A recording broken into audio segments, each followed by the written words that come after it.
I have said this to you, so that in me you may have peace.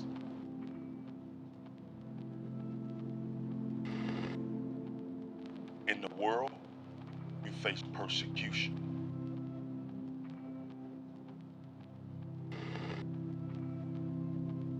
but take courage.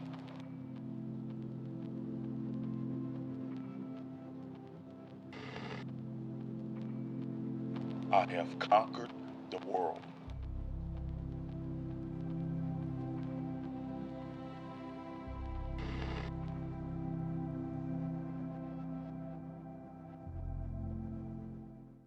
Good to see all of you. Thank you for being here this morning. I want to welcome those who are watching by live stream as well. Thank you for joining us.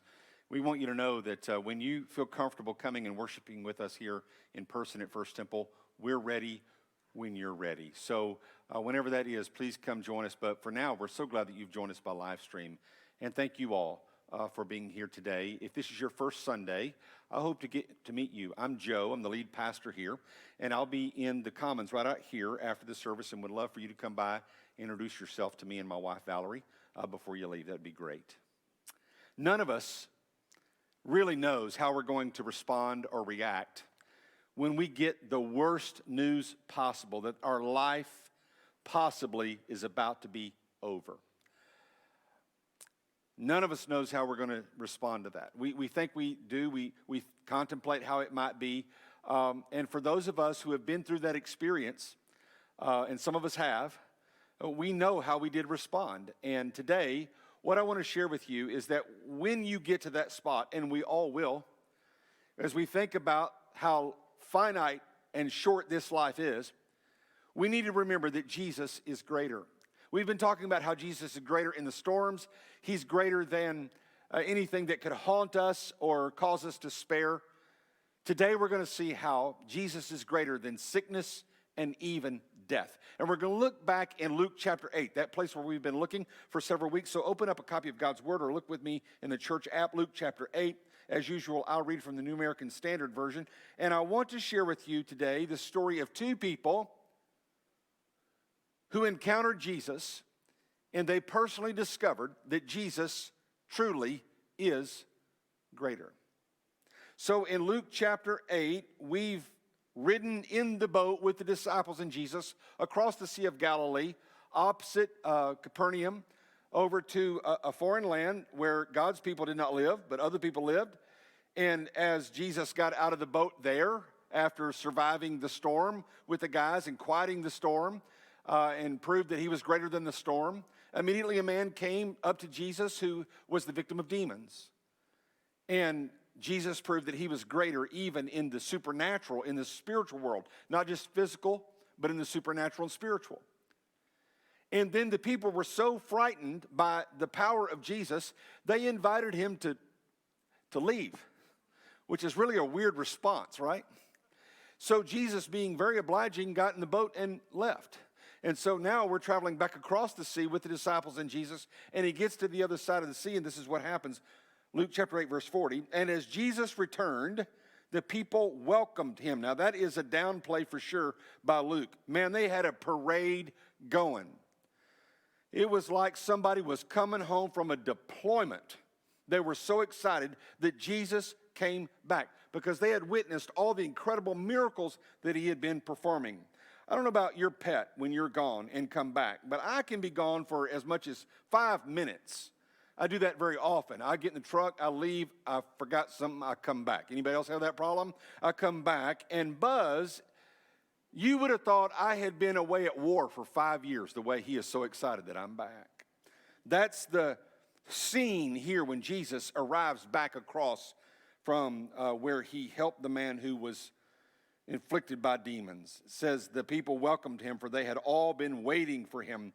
And there came a man named Jairus, and he was an official of the synagogue, and he fell at Jesus' feet and began to implore Jesus to come to his house, for he had an only daughter, about 12 years old, and she was dying.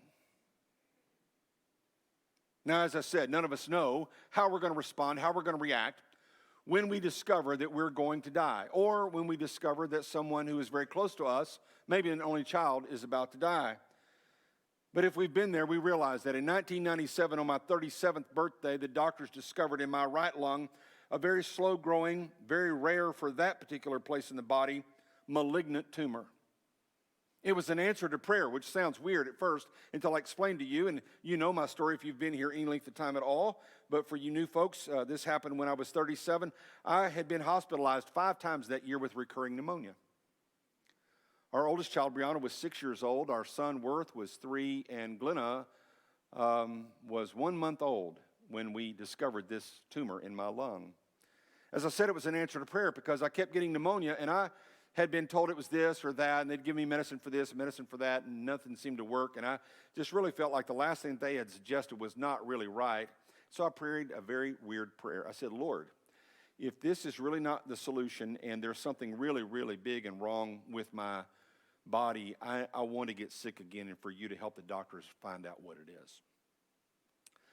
How many of you have ever prayed to get sick again? Have you ever done that? I have prayed that prayer. It's weird. You never know how you're going to respond to that.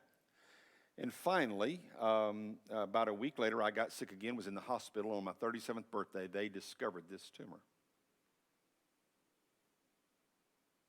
The doctor came by, sat on the edge of my bed in the evening time, and he said, Reverend, he always called me Reverend, Reverend, you have cancer. Now, Valerie had already gone home with the kids for the day, and I didn't want to bother her. And so for the rest of the evening, I had a talk with the Lord. And I remember specifically what I said and what I felt. I did not know I would feel this way. I did not know I would say this when I got into that situation. But I did not beg God for healing at first. What I said first was, God, you are sovereign in my life. And I explained to him what I meant by that in case he needed a little help. I explained what I meant, and that was that he has ultimate power in the universe and doesn't answer to anybody. And he could heal me of this cancer or take me on to heaven. In whichever way he chose to do, he would be right. And wouldn't have to give an answer to anybody because God doesn't answer to anybody. He is sovereign. So, Lord, I want you to know that I trust you. Either way, you're right. And I have to tell you that there was something in my life, in my heart, deep inside me, that all I can describe to you was it was peace. It was just an incredible peace to know that God was going to do the right thing, whatever it was.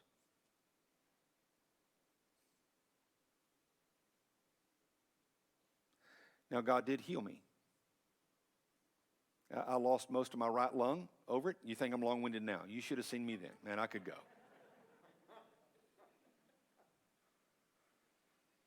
And once I got okay, everybody started wanting to know how a Baptist preacher gets lung cancer. And I confirmed this with my doctor, and I just decided to go ahead and just tell you that's exactly what it was. The doctor confirmed that's exactly probably what caused it. It was secondhand smoke from the deacon body. That's exactly what it was.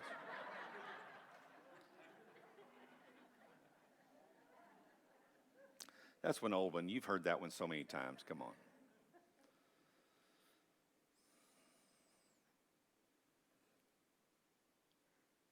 I want you to look at Jairus for a second.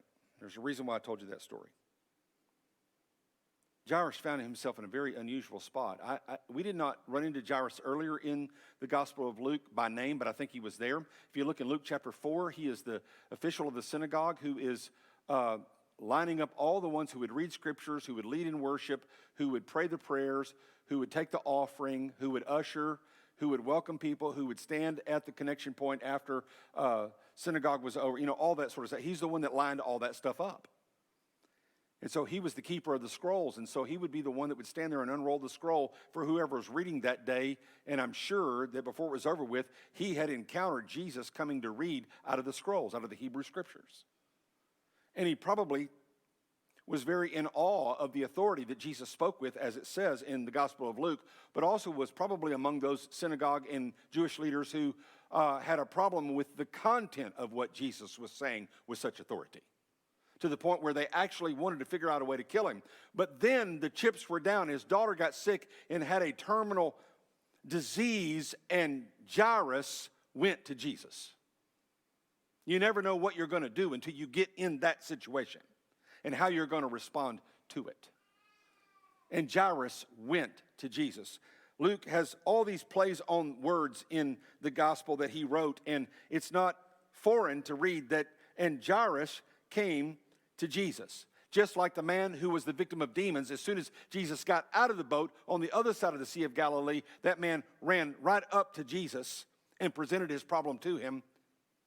As soon as Jesus got back out of the boat on the other side, Jairus came up and presented himself to him and told him he had a problem he needed help with. His daughter was dying. But then something very strange happens in this story. Jairus and Jesus are interrupted.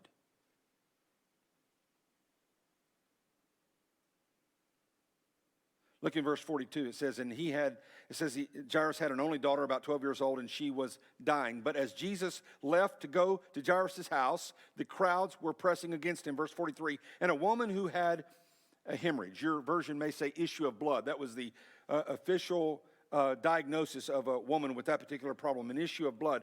She had this issue for 12 years without cessation and could not be healed by anyone. No one could help her.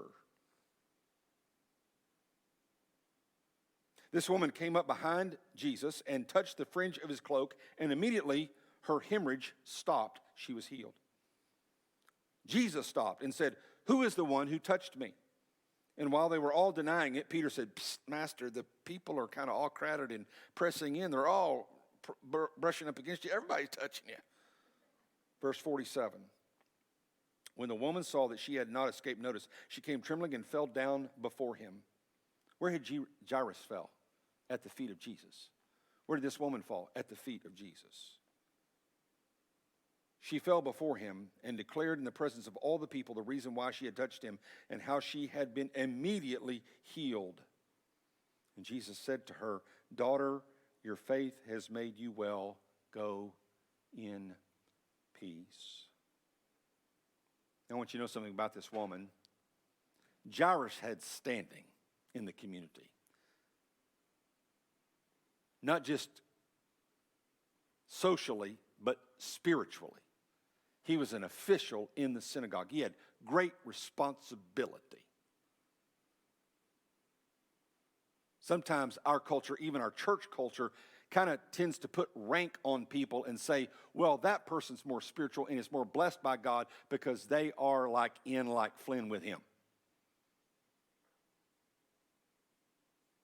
This woman had no standing. In fact, she had less than standing. She had negative standing because she was an outcast from the community, because this particular issue of blood or hemorrhaging that she had, regardless of however long it was, whether it was for a week or for 12 years, caused her to be ceremonially unclean, and she was not even allowed to step into the synagogue to worship these last 12 years. She actually was supposed to remove herself from public, and she was supposed to go to the water trough late in the day or go and do her marketing at the very early or later part of the day. She was an outcast from the culture, and she mingled in with the crowd, and Jesus spoke to her and reached out to her. And did you notice what he called her? He did not call her by her name. He called her by something much more affectionate than that. What did he call her? Daughter. In other words, what Jesus was saying is, you, my child, have no less standing before me as sovereign God than the daughter of a synagogue official. You are just as important to me. What Jesus is doing in his demonstration of being greater is that his greater capacity, his being sovereign, is not based upon any kind of status or standing or merit. It is based upon simply his greatness, his ability to do that which only he can do. Jairus' daughter, death sentence, terminal disease. She was dying. Nothing could be done. This woman had been suffering in this particular situation for 12 years, not even able to gather for worship. Kind of puts in perspective our little inconvenience of having to wear masks for a little while. She wasn't even able to enter into the doors of the church to worship. And yet Jesus reached out to her. I want you to know that what I see in this idea of Jesus being greater, God being sovereign, is that it is still an individual, personal ministry that he is about. I think when we think about God of the universe and God being sovereign over all and ultimate authority and ultimate power and able to perform all these miracles, we kind of think of him as this big God who is impersonable and unreachable, and yet this story reminds us that one of the things that makes Jesus greater is the individual, personal concern and care that he has for every individual. He had it for Jairus' daughter, who was 12, not because she had standing, but because our Jesus cares. And he had this concern and care for this woman who had suffered the same length of time that Jairus' daughter had even been alive. Not because she was an outcast, but because he has concern and care. In fact, that's why we have been deciding what we've been deciding here at First Temple during the pandemic. Our whole mindset has been a mindset of concern and care for the health, well-being, and safety of each and every member of the congregation and community we're called to love and serve. Because Jesus cares for each and every individual. Think about this. In this rush of this huge mob of a crowd around Jesus to the point where he can't even tell who is touching him, he stops while he's on the way to helping someone else and takes time to help her. You and I need to understand that Jesus cares about our individual, personal issues, needs, problems. This story reminds us of that. Daughter, your faith has made you well. Go in peace. We'll take that phrase, go in peace, and I want to set it aside. We'll come back to it in a little bit. I want to keep reading in the story, verse 49. While Jesus was still speaking, someone came from the house of the synagogue official saying, your daughter has died. Stop troubling Jesus. It's a waste of time. She's already gone. Probably somebody began to say, well, this woman hadn't interrupted him. He probably would be there by now, and she'd be okay. It reminds me of the story of his friend Lazarus who got sick, and he got word that Martha and Mary were requesting that Jesus come to help heal Lazarus, but then he got word that Lazarus had died. And Martha and Mary were so upset with Jesus that if he had not delayed, then maybe he would have gotten there in time and Lazarus would not have died. And yet, of course, we know the story that Jesus raised Lazarus from the dead. Because Jesus is greater, not just over sickness, but also even over death. While he was still speaking, someone came from the house of the synagogue official saying, your daughter has died. Do not trouble the teacher anymore. But when Jesus heard this, he answered him. I like that Jesus answered without even being asked. I like that. He answered him, do not be afraid any longer. Only believe, and she will be made well. So when he came to the house, he did not allow anyone to enter with him except Peter and John and James and the girl's father and the girl's mother. Now they were all weeping and lamenting for her, but Jesus said, stop weeping, for she has not died, but is asleep. And then they began laughing at him, knowing that she had died. He, however, took her by the hand and called, saying, child, arise. And her spirit returned. And she got up immediately, and he gave orders for something to be given to her to eat. Her parents were amazed, but he instructed them to tell no one what had happened. Don't miss this. He told her, "Child, arise." He did not say, "Hey, wake up, you've been asleep." Jesus knew exactly what was going on. He knew that she had died, but the effect was that it would only be like she had gone to sleep because he knew what he was going to do. The phrase he used, "child arise," was not, "Hey, wake up, you've been sleeping." It is, "Get up, you've been dead." And this, like the story in John 11 about his friend Lazarus being raised from the dead, is a foreshadowing of Jesus' own resurrection from the dead. Jesus is proving that he is greater over sickness and over death. He is sovereign. Nothing happens outside the domain of his power. He does not answer to any other authority. He is the ultimate authority, the ultimate power. He is greater. He even said that they don't take my life, I lay it down to allow them to take my life so that what? I can raise it back up again. Jesus is greater.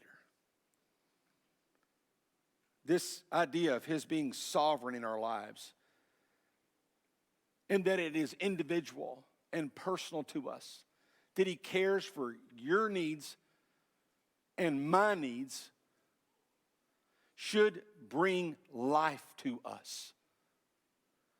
Because even in death, we continue to live.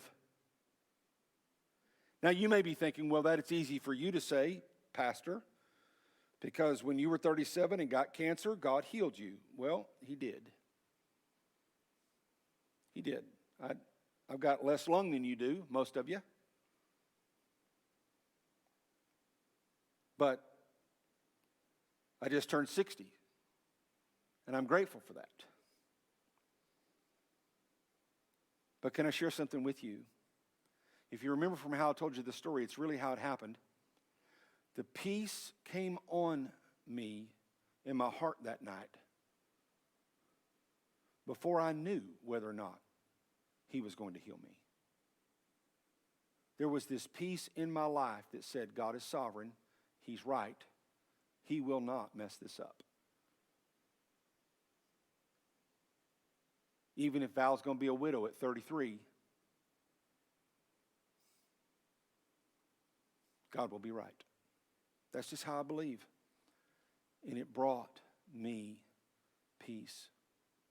It brought me peace like it did this woman who had no standing and yet was given standing by being called daughter by Jesus. It brought peace to the parents of the child who was raised back to life. And I will tell you that it brought peace to my friend Reich. About 5 years after my bout with cancer, a friend of mine named Reich, at age 37, with a young child, was diagnosed with stomach cancer and lived about 8 months. But before he passed away to go to heaven, he was in complete and total peace that God knew what he was doing. To the point at his funeral, his family was able to read back the things he had written about his sovereign God. Jesus is greater. He's greater over the physical, like storms, and he's greater than the supernatural, like demons. He's greater in this life over sickness, and he's greater in the hereafter over death. Jesus is greater.